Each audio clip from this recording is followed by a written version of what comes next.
선거 1장 만복의 근원 하나님을 함께 부르심으로 2022년 10월 3일 월요일 새벽 예배를 시작합니다.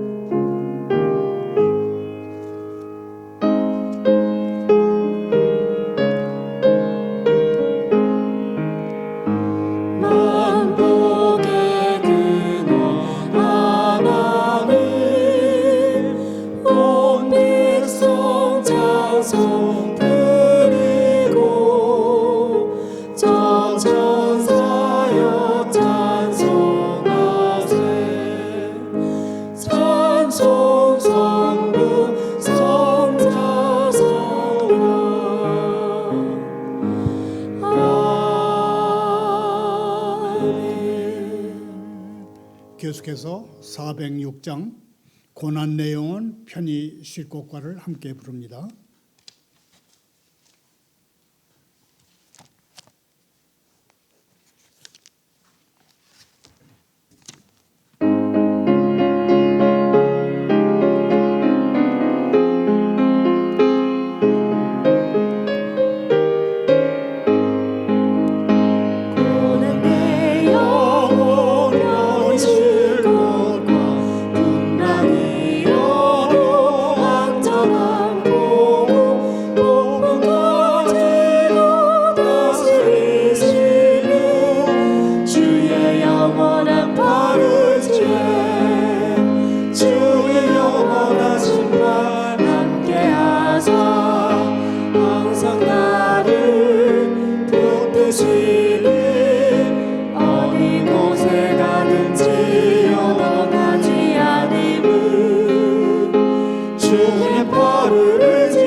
오늘 새벽에 보실 하나님의 말씀은 창세기 30장 25절부터 43절까지입니다. 교독합니다. 라헬이 요셉을 낳았을 때에 야곱이 라반에게 이르되 나를 보내어 내 고향 나의 땅으로 가게 하시되 내가 외삼촌에게서 일하고 얻은 처자를 내게 주시어 나로 가게 하소서. 내가 외삼촌에게 한 일은 외삼촌이 아시나이다. 라반이 그에게 이르되 여호와께서 너로 말미암아 내게 복 주신 줄을 내가 깨달았노니 내가 나를 사랑스럽게 여기거든 그대로 있으라. 또 이르되 내 품삯을 정하라. 내가 그것을 주리라. 야곱이 그에게 이르되 내가 어떻게 외삼촌을 섬겼는지 어떻게 외삼촌의 가축을 찾는지 외삼촌이 아시나이다. 내가 오기 전에는 외삼촌의 소유가 적더니 번성하여 때를 이루었으니 내 발이 이르는 곳마다 여호와께서 외삼촌에게 복을 주셨나이다. 그러나 나는 언제나 내 집을 세우리이까. 라반이 이르되 내가 무엇으로 내게 주랴. 야곱이 이르되 외삼촌께서 내게 아무것도 주시지 않아도 나를 위하여 이 일을 행하시면 내가 다시 외삼촌의 양떼를 먹이고 지키리이다. 오늘 내가 외삼촌의 양떼에 두루 다니며 그 양 중에 아롱진 것과 점 있는 것과 검은 것을 가려내어 또 염소 중에 점 있는 것과 아롱진 것을 가려내리니 이 같은 것이 내 품삯이 되리이다. 라반이 이르되 내가 내 말대로 하리라 하고 그날에 그가 수렴소 중 33절을 다시 읽습니다. 후일에 외삼촌께서 오셔서 내 품삯을 조사하실 때에 나의 의가 내 대답이 되리이다. 내게 혹시 염소 중 아롱지지 아니한 것이나 점이 없는 것이나 양 중에 검지 아니한 것이 있거든 다 도둑질한 것으로 인정하소서. 라반이 이르되 내가 내 말대로 하리라 하고 그날에 그가 순염소 중 얼룩무늬 있는 것과 점 있는 것을 가리고 암염소 중에 흰 바탕에 아롱진 것과 점 있는 것을 가리고 양 중에 검은 것을 가려 자기 아들들의 손에 맡기고 자기와 야곱의 사이를 사흘 길이 뜨게 하였고 야곱은 라반의 남은 때들을 치니라. 야곱이 버드나무와 살구나무와 신풍나무와 푸른 가지를 가져다가 그것들의 껍질을 벗겨 흰 무늬를 내고 그 껍질 벗긴 가지를 양떼가 와서 먹는 개천의 물 구유에 세워 양떼를 향하게 하매 그 떼가 물을 먹으러 올 때에 새끼를 베니 가지 앞에서 새끼를 뱀으로 얼룩얼룩한 것과 점이 있고 아롱진 것을 낳은지라.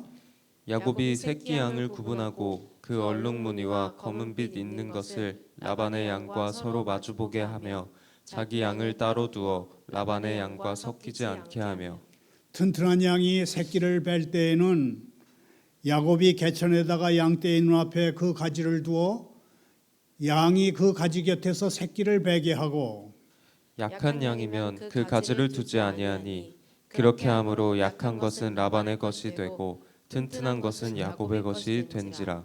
이에 그 그 사람이 사람이 매우 번창하여 번창하여 양떼와 양떼와 노비와 노비와 낙타와 낙타와 나귀가 나귀가 많았더라. 아멘.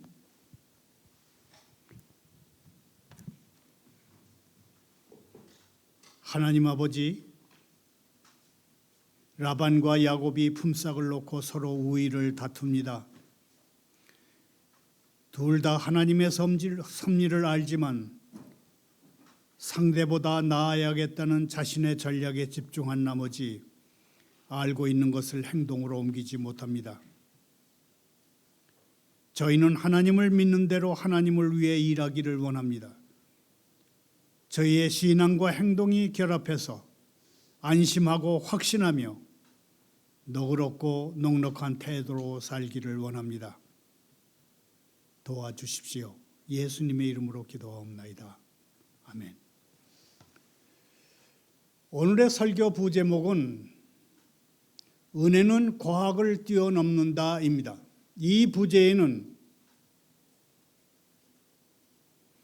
야곱이 굉장한 부자가 된 것은 나뭇가지를 벗겨 가축들 앞에 놓는 그런 비과학적인 방법이 통해서가 아니라 신실하신 하나님이 약속을 지키셨기 때문이라는 그런 의미가 포함되어 있습니다.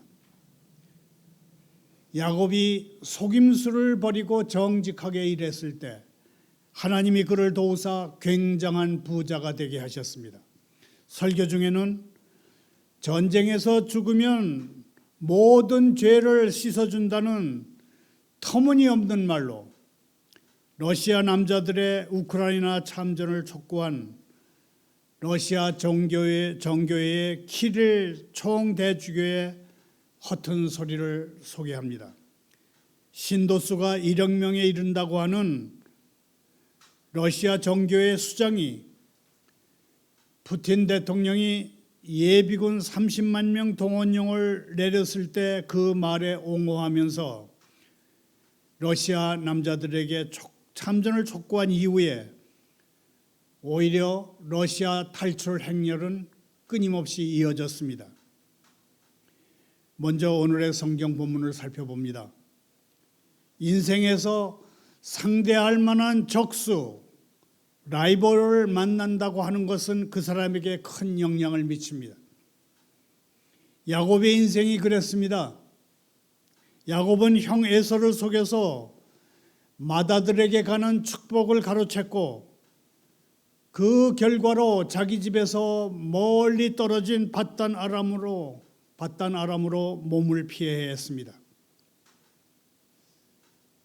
그러나 그곳에서 진정한 속임수의 달인인 외삼촌 라빈을 만나서 무려 20년 동안 인격적인 대접은커녕 품삯조차 제대로 받지 못하고 거기서 지냅니다.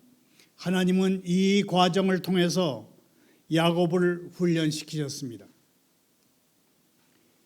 요셉이 태어날 즈음에 야곱이 두 아내의 몸값으로 대신한 14년 동안의 종살이도 끝났습니다. 야곱은 지난 7년 동안 4명의 여인, 아내 2명과 그의 몸종 2명 해서 모두 4명의 여인을 통해서 많은 자녀를 갖게 됐습니다. 가족 수가 날로 늘어나는 것을 보면서 야곱은 고향으로 돌아갈 생각을 합니다. 아무래도 계속 처가에 머무른다면 평생 외삼촌이자 장인인 라반 좋은 일만 시키지 자신과 가족들을 위해서는 돈 몇 푼도 챙기지 못하겠다는 그런 생각이 들었기 때문입니다. 요셉은 장인에게 이제 고향으로 돌아가고 싶다는 생각을 밝힙니다. 장인 라반은 보내줄 생각이 전혀 없습니다. 장인 라반은 하나님께서 야곱 때문에 많은 복을 내려주신 것을 느끼고 있었던 터라 쉽게 허락할 수가 없습니다. 계속해서 하나님이 내려주시는 복과 낙을 받으려면 야곱이 있어야 했습니다. 라반의 속셈을 아는지 모르는지 야곱은 제 아들들과 자식들을 제게 주소서 그럽니다. 자기 아내들과 자기 딸들을 자기에게 달라고 한 것입니다. 야곱은 라반의 2 딸을 위해서 이미 14년 동안 종살이를 했습니다. 야곱은 분명 법적으로는 이들의 남편이고 아버지이지만 현실적으로는 라반이 아직도 이들을 소유하고 있는 것입니다. 신명기 15장에는 분명 이렇게 기록되어 있습니다. 내 동족 히브리 남자나 히브리 여자가 내게 팔렸다 하자 만일 6해 동안 너를 섬겼거든 7째 해에는 그를 자유롭게 할 것이요 놓아줄 것이요 그를 놓아 자유하게 할 때는 빈손으로 가게 하지 말고 내 양무리 중에서와 타작마당에서와 포도주 틀에서 그에게 후히 줄지니 곧 내 하나님 여호와께서 내게 복을 주신 그대로 그에게 줄지니라. 주인들이 부리던 종을 자유인으로 내보낼 때는 새 출발을 할 수 있도록 한몫 챙겨줘야 한다는 말씀입니다. 성경의 이 말씀을 생각할 때 우리는 라반의 사람 됨됨이가 얼마나 째째한 것이었는지 알 수 있습니다. 라반은 내 품삯을 정하라 그러면 내가 그것을 주리라고 합니다. 대우를 얼마든지 내가 원하는 대로 해주겠다는 것입니다. 우리가 잘 알다시피 대우는 얼마든지 해주겠다는 라반의 말은 거짓이었습니다. 만약 야곱이 라반의 제안을 받아들인다면 그는 또다시 강도에게 털리듯 탈탈 털릴 것입니다. 돌이켜보면 야곱은 아버지의 재산에서 아무것도 챙기지 못한 채 오로지 형 에서의 죽음의 손에서 벗어나기 위해서 고향을 등졌습니다. 그리고 타향살이 14년이 지난 지금 돈 한 푼 없이 아이들과 아내들만 데리고 고향으로 가야 하는데 그럴 수는 없는 노릇입니다. 그래서 야곱은 못 이기는 척하며 라반에게 말을 꺼냅니다. 먼저 제가 어떻게 외삼촌을 섬겼는지, 어떻게 외삼촌의 가축을 찾는지 외삼촌이 아시지 않습니까? 그랬습니다. 이어서 제가 오기 전에는 외삼촌의 소유가 적더니 번성하여 때를 이루었으니 제 발이 이르는 곳마다 여호와께서 외삼촌에게 복을 주셨나이다 그랬습니다. 라반이 시인한 대로 그가 누리는 모든 넉넉함은 하나님께서 야곱을 보시고 그에게 내려주신 것입니다. 여호와의 특별한 축복의 통로로서 야곱과 가까이 하게 되면 누구든지 하나님의 복락을 받는다는 점을 야곱이 증거한 것입니다. 라반은 야곱의 말에 전적으로 동의할 수밖에 없었습니다. 라반은 내가 무엇으로 내게 주랴 그렇게 물었습니다. 어떤 대우를 원하느냐 그런 것입니다. 야곱은 라반의 집에서 기르는 가축 중에서 양은 아롱진 것과 점 있는 것과 검은 것을, 그리고 염소는 점 있는 것과 아롱진 것을 품삯으로 달라고 제안했습니다. 혹시 염소 중 아롱지지 아니한 것이나 점이 없는 것이나 양 중에 검지 아니한 것이 있거든 다 도둑질해 간 것으로 인정해도 좋다는 말을 덧붙였습니다. 야곱은 그가 치고 있는 양을 라반이 정기적으로 검사하는 일을 허락하겠다는 뜻에서 이런 얘기를 했던 것입니다. 절대 부당한 방법으로는 제 재산을 불리지 않겠습니다. 그렇게 자기 의지를 표현한 것입니다. 야곱이 어떤 근거로 이런 자신감을 갖게 됐는지는 알 수 없지만 그의 확고한 자신감은 어느덧 그의 신념이 되어 있었습니다. 그 당시 양치기들의 품삯은 적게는 새로 태어나는 짐승들의 10%였고 많으면 20%였다고 하는 점을 참고한다면 야곱이 요구한 것은 극히 미미한 것입니다. 게다가 그 지역의 양들은 대체로 하얗고 염소들은 까맣거나 갈색이었으므로 라반은 속으로 이 흥정에 쾌재를 불렀을 것입니다. 또한 라반은 야곱의 그 어떤 요구도 그대로 들어줄 의향이 없었기 때문에 일단 야곱이 제 고향으로 돌아가지 않겠다고 한 것에 안도의 한숨을 쉬었을 것입니다. 삼촌이자 장인인 라반은 조카이자 사위인 야곱과의 협상을 마치고 계약을 맺자마자 또다시 낮고 보잘것없는 자신의 본 모습을 드러냅니다. 라반이 두루 다니면서 염소 중 얼룩무늬 있는 것과 점 있는 것을 가리고 암염소 중에서 흰 바탕에 아롱진 것과 점 있는 것을 가리고 양 중에서는 검은 것을 가려서 자기 아들들 손에 맡겼습니다. 라반은 무엇보다도 야곱을 평생 동안 옆에 두고 그가 하는 노동의 성과를 두루두루 짜내기를 원했던 것입니다. 그래서 계약을 어기면서 야곱이 재산을 모을 수 있는 가능성을 모두 잠가버린 것입니다. 라반은 거기에 더해서 자기와 야곱 사이의 사이를 사흘길이 뜨게 했습니다. 혹시라도 야곱이 점박이 짐승들을 훔쳐가지 못하게 한 것입니다. 점박이 어미 가축이 있어야 점박이 새끼 가축이 태어날 텐데 눈에 보이는 점박이들을 씻재 말려버렸으니 앞으로 점박이들이 나타날 가능성은 거의 없을 것으로 라반은 확신했을 것입니다. 장인이 놓은 이 인생의 덫을 야곱은 어떻게 걷어내고 재산을 불려서 고향으로 돌아갈 수 있을까요? 야곱은 자기만의 창의적인 방법을 동원합니다.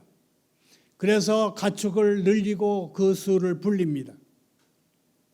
37절부터 39절에 야곱의 창의적인 방법이 기록되어 있습니다. 다시 읽겠습니다. 야곱이 버드나무와 살구나무와 신풍나무의 푸른 가지를 가져다가 그것들의 껍질을 벗겨 흰 무늬를 내고 그 껍질을 벗긴 가지를 양떼가 와서 먹는 개천물 구유에 세워 양떼를 향하게 하며 그 떼가 물을 먹으러 올 때에 새끼를 베니 가지 앞에서 새끼를 뱀으로 얼룩얼룩한 것과 점이 있고 아롱진 것을 낳은지라. 야곱이 양과 염소떼를 늘리기 위해서 여기에서 사용하는 방법은 과학적인 것도 아니고 어느 신화에서나 볼 수 있는 요술 같은 것도 아닙니다. 그리고 야곱이 정확하게 무슨 일을 하고 있었는지 파악하기도 쉽지 않습니다. 야곱이 사용하는 방법은 결코 그에게 짐승들을 늘려줄 수 없었습니다. 유대인의 문학서적에는 천사들이 와서 라반과 그의 아들들이 돌보고 있는 짐승들 중에서 점과 줄이 있는 것들을 모조리 야곱에게 운반해 왔다고 설명한다고 합니다. 한 가지 확실한 것은 하나님께서 야곱에게 복을 내리셨기 때문에 그가 어떤 방법을 쓰든 부자가 된다는 것입니다. 창세기 기자가 이 사건을 들어서 강조하고자 하는 것은 여호와께서 야곱과 함께 하셔서 라반의 손아귀에서 벗어나려고 발부둥치는 야곱에게 복과 낙을 내리셔서 그가 가나안 땅으로 돌아갈 수 있는 길을 열어주셨다는 점입니다. 그러나 야곱은 무조건 모든 짐승을 점박이로 만들지 않았습니다. 튼튼한 양이 새끼 뵐 때에는 야곱이 개천에다가 양떼의 눈앞에 그 가지를 두어 양이 그 가지 곁에서 새끼를 베게 했습니다. 야곱은 골랐습니다. 튼실한 어미 가축을 골랐습니다. 건강한 짐승들이 짝짓기 할 때에만 새끼들을 점박이로 만들었습니다. 결국 모든 튼튼한 짐승은 야곱의 것이 되고 약한 짐승들은 라반의 것이 됩니다. 야곱은 가축대뿐만 아니라 남종과 여종 그리고 부자의 상징이었던 낙타와 나귀도 많이 가지게 됐습니다. 야곱의 일이 모두 잘 돼간다고 해서 하나님께서 야곱의 모든 행동에 공감하시고 그를 도우셨다고 생각한다면 그것은 오해입니다. 창세기 기자는 하나님이 야곱처럼 형편없는 사람에게도 복을 내리시는 분이라는 점을 드러내고자 할 뿐입니다. 교활한 야곱을 마다하지 않으신 하나님이 우리의 하나님이시기에 우리에게도 소망이 있는 것 아니겠는가 그렇게 생각해 봤습니다. 말을 맺습니다. 창세기 30장 32절을 다시 읽습니다. 오늘 내가 외삼촌의 양떼에 두루다니며 그 양 중에 아롱진 것과 점 있는 것과 검은 것을 가려내며 또 염소 중에 점 있는 것과 아롱진 것을 가려내리니 이 같은 것이 내 품삯이 되리라. 이쯤에서 러시아 정교회 수장이 푸틴 대통령의 군 동원령을 옹호하면서 한 발언 내용과 그 이후에 벌어진 탈러시아 행렬을 전해드리겠습니다. 러시아 정교회는 동방정교회의 가장 큰 분파입니다. 동방정교회는 가톨릭교회와 우리 개혁교회와 함께 3대 기독교 분파의 하나로 일컬어지는 그런 교회입니다. 1억 4천만 명의 러시아 국민 중에 약 1억 명이 동방정교회에 나간다고 하니 모르긴 몰라도 5천만 명 이상의 러시아인들이 러시아 정교회의 교인이라 할 수 있겠습니다. 러시아 정교회에서 가장 높은 자리에 있는 키릴 총대주교가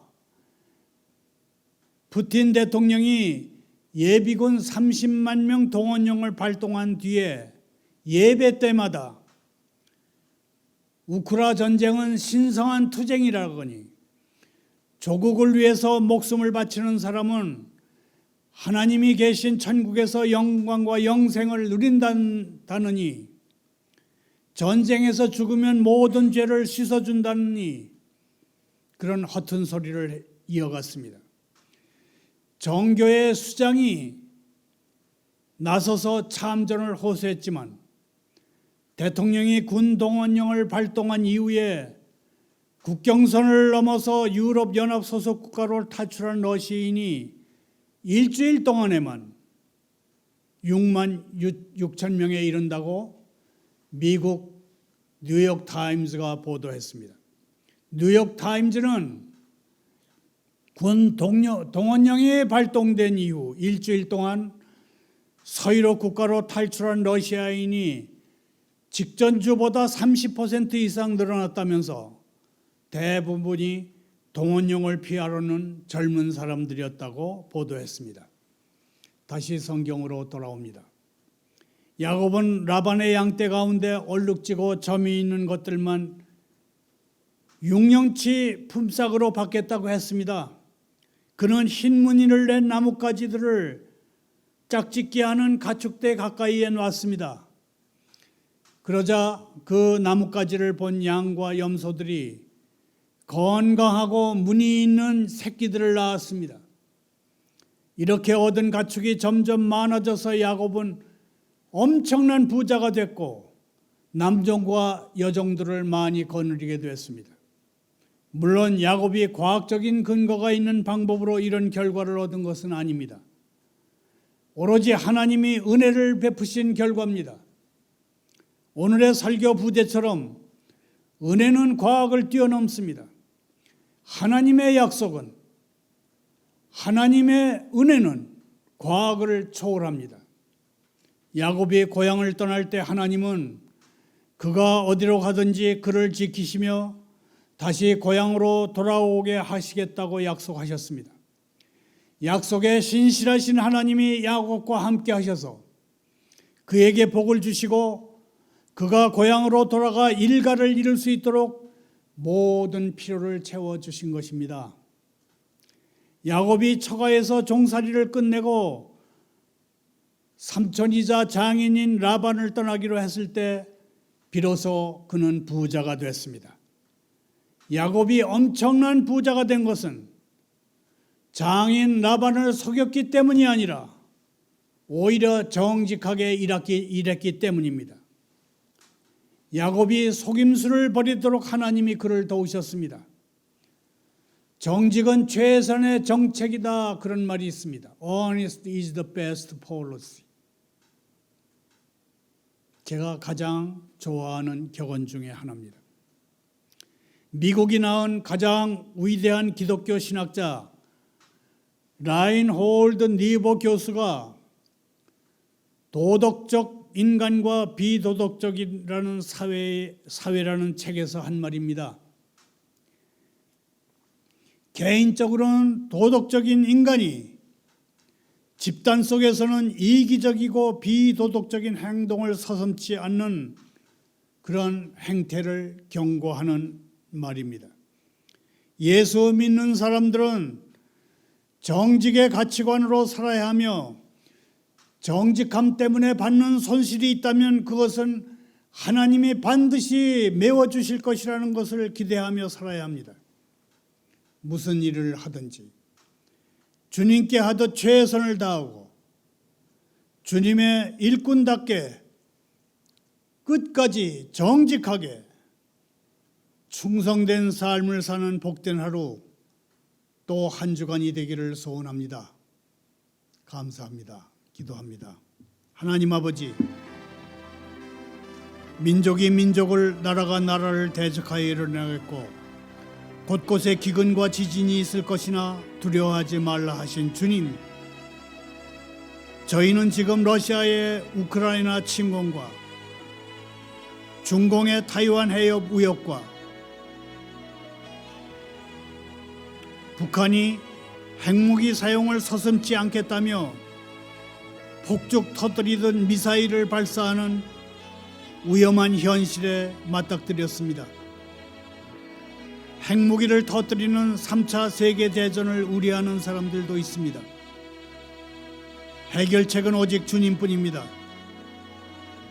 러시아의 푸틴과 중공의 시진핑, 북한의 김정은을 다스려 주십시오. 주님과 저희의 평화를 위협하는 죄와 유혹의 악몽에서 저희를 깨워 주십시오. 주님 뜻의 햇살 가운데 살게 하시고 예수 그리스도 안에서 베풀어 주신 주님의 사랑에 민감하게 깨어 있게 하십시오. 깊이 사랑하며 살 수도 있었던 좋은 때, 좋은 날, 좋은 세월을 낭비했습니다. 이제 시간을 더 낭비하지 않겠습니다. 저희를 오래 참아주시고 은혜를 베풀어 주십시오. 은혜 위에 은혜를 입고 사는 새로운 삶을 누리게 해 주십시오. 예수님의 이름으로 기도하옵나이다.